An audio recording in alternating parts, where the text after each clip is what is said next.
אני אתן לך את התשובה שלך, אחרי שתתני לי את התשובה שלי על היחסים ביניהם. תגידי לי, מי את? המוח המיניאטורי שלך הצליח לקלוט מה קורה פה? חתיכת פסיכופתית. אני מדברת איתך על עניין של חיים ומוות. גם אצלי זה חיים ומוות, אורית. גם אצלי. את חטפת לי את הלב. ואני רוצה אותו בחזרה. אני רוצה תשובה. אני לא יכולה לתת לך תשובה עכשיו. לא מעניין אותי. אני רוצה לדעת מה קורה. נטע. עכשיו. אם ככה את רוצה, אז לא. בסדר? מרוצה? לא רוצה אותך. ואף פעם לא רציתי אותך.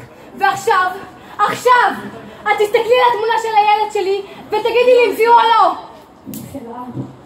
האצבע. שונאת מכונית. אני מצטערת על היום שבו הכרתי אותך. תפתח לי. נשבעת לי.